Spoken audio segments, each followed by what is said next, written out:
Good morning, fellow sequestered mystics. I hope you're sequestered about as much as you can possibly be. Uh, I know things are opening up around the country, uh, but that's no reason to let your guard down. So I hope you're all keeping safe. Anyway, this morning we've got a short little afterword that I wrote to the 2008 edition of a marvelous little book called The Secret Language of Tarot by my friends Ruth Ann and Wald Amberstone.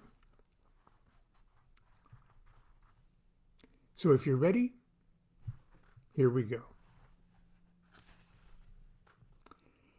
As a young man, I was introduced to tarot as an adjunct to my study of Rosicrucianism and the Hermetic Kabbalah. It was never my intention to use the cards as a divinatory tool, an activity frowned upon by the mystery school I attended through a correspondence course. Indeed, I was counseled that if I were to use the cards to tell fortunes, it would cripple me spiritually. I took my teachers at their word and proceeded for the next 3 years to use the cards for meditation purposes only. Part of the school's curriculum was the requirement that each student paint his or her own deck of tarot trumps. The course provided an unpainted deck of 22 trumps bearing clean black outlines to the figures on each card and very strict coloring instructions. Each card took 2 weeks to color, during which time certain texts and meditations were assigned. I must admit that at the end of 44 weeks, I knew every detail of the cards. And just for your information, that correspondence course that I was taking back then was that of the Builders of the Adytum, or the BOTA, which was a marvelous course. I highly recommend anyone interested in Hermetic Kabbalah to explore taking that course. The mystical powers inherent in the images was apparent from the first weeks of my study. The evening I completed coloring the Fool would become one of the most memorable nights of my life. During the night, I experienced the most marvelous vision. It was unlike anything I had ever experienced, even in the 60s.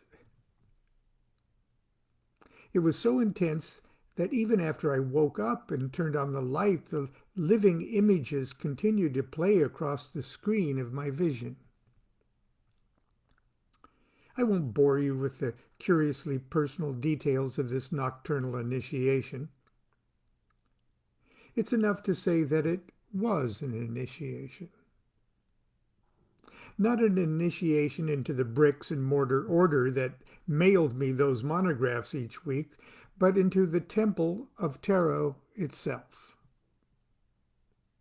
I knew without a shadow of a doubt that my 2 weeks with the Fool card had reprogrammed my psyche and triggered a glimpse of a higher level of consciousness. What would become of me when I finished the whole deck? I thought.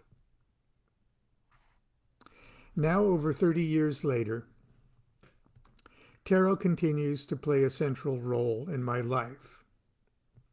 It's my constant companion. Its perfect Kabbalistic structure and construction is a constant source of wonder and illumination. It's a spyglass, counselor, and commentator of an examined life. And I view the streaming events of my ever-changing existence as the shuffling, spreading, and reshuffling of the cards.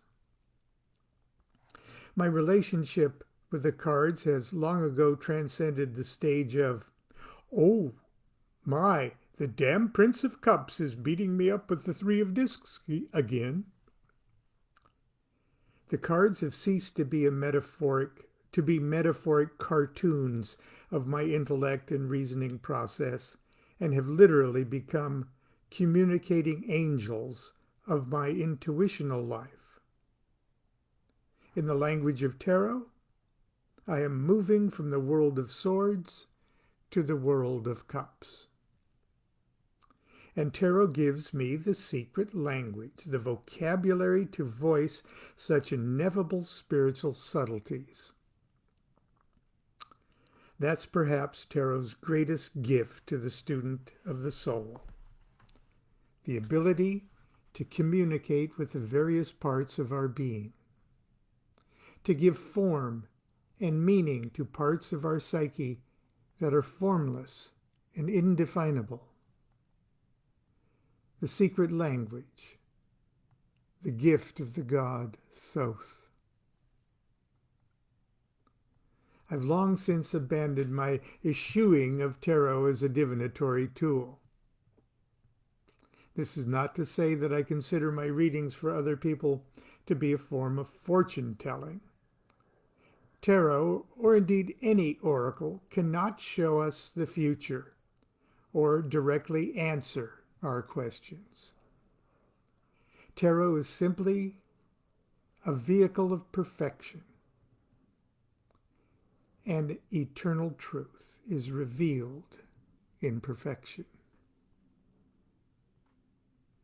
Used with proper attention, such oracles serve to announce the status not of the future, but of the great now.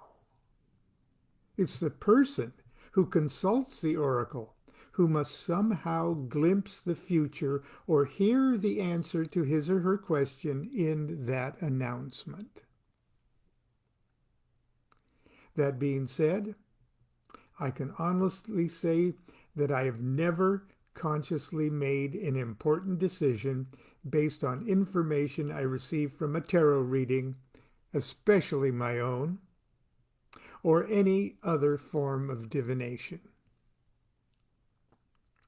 This is not because I don't have confidence in the wisdom and the efficacy of oracles, but because I'm a self-centered, self-involved, bull-headed old fool who seldom takes wise advice from any of his friends or family, let alone from a pack of cards or the roll of the dice. I have, however, encountered adepts whose tarot insights are eminently worthy of decision-making counsel. Two of them, in fact, are the authors of this book, for which I am proud to pen this brief foreword. The Amberstones are dear friends. I officiated at their wedding, along with my other dear tarot friend, Mary Greer. And Ruth and Wald are directors of one of the most respected tarot schools in the world. Their tarot credentials are impeccable, but their greatest qualification to speak with authority on this sacred subject is the fact that they comfortably embody in their lives a conspicuous level of balance, wisdom, and sanity. In short, they are walking examples of lives illuminated through the contact and mastery of the secret language of tarot. And that's the end of that very short chapter. Tomorrow's chapter will also be a tarot-related chapter, and it's my introduction to Dr. Art Rosengarten's Tarot and Psychology, Spectrums of Possibility. And I hope you'll be with me tomorrow morning for that too. And until then, enjoy your day. Continue to be safe, healthy, and be good to yourself and good to each other.